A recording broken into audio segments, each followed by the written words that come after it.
Hi, I'm Joel Reedy, an attorney at Cornerstone Law Firm.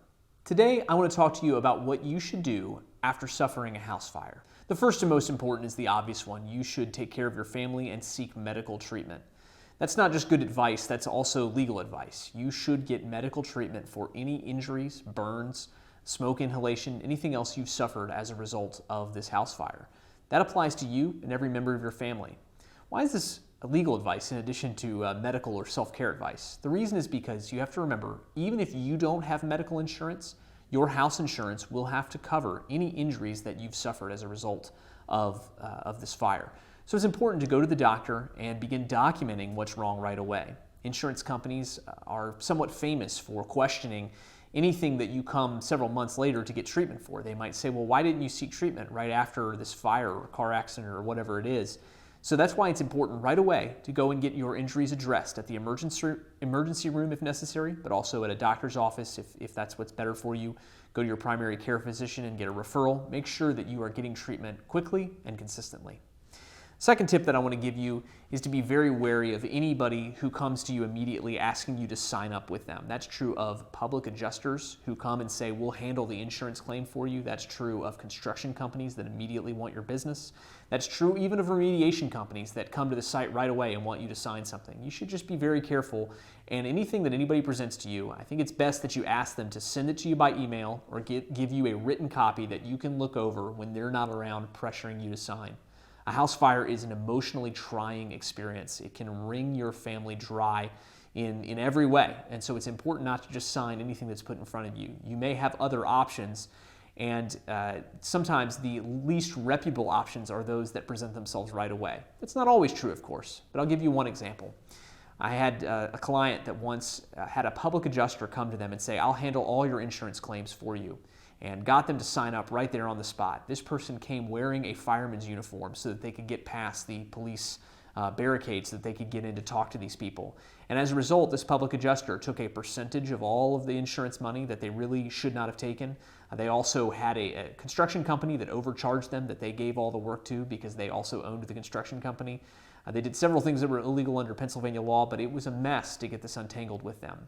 I've watched this happen in more than a few situations, and so that's why it's very important not to just sign the first thing that anybody puts in front of you. The third tip that I want to talk to you about is how to handle your mortgage and utility payments. Obviously, your bills are going to keep coming, and one of the first questions we get from people after a house fire is, do I need to keep paying my mortgage? I mean, maybe there's no house, or maybe the house is badly damaged. My best advice on that is that you do still have to keep paying your mortgage, unfortunately.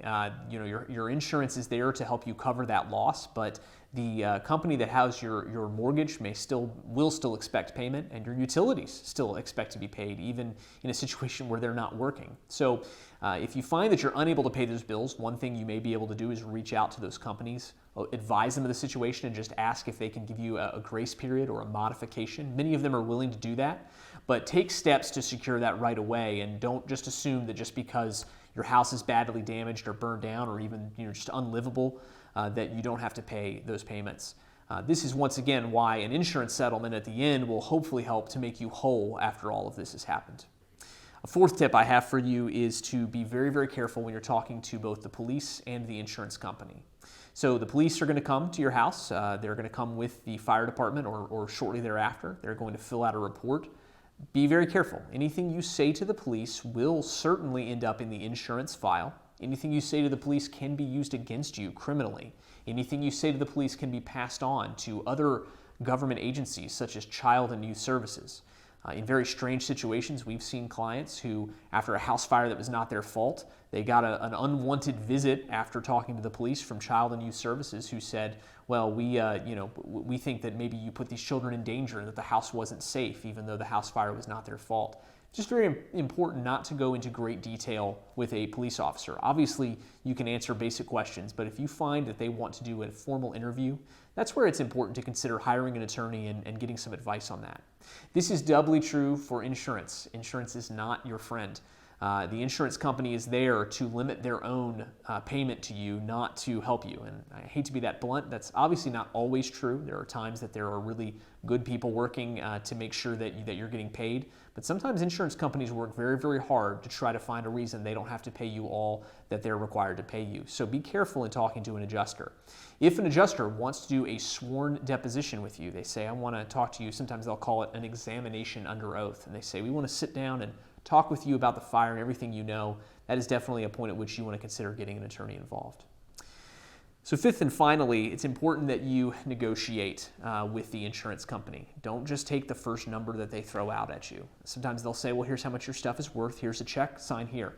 Once again, just as I said earlier, don't just sign anything that anybody puts in front of you.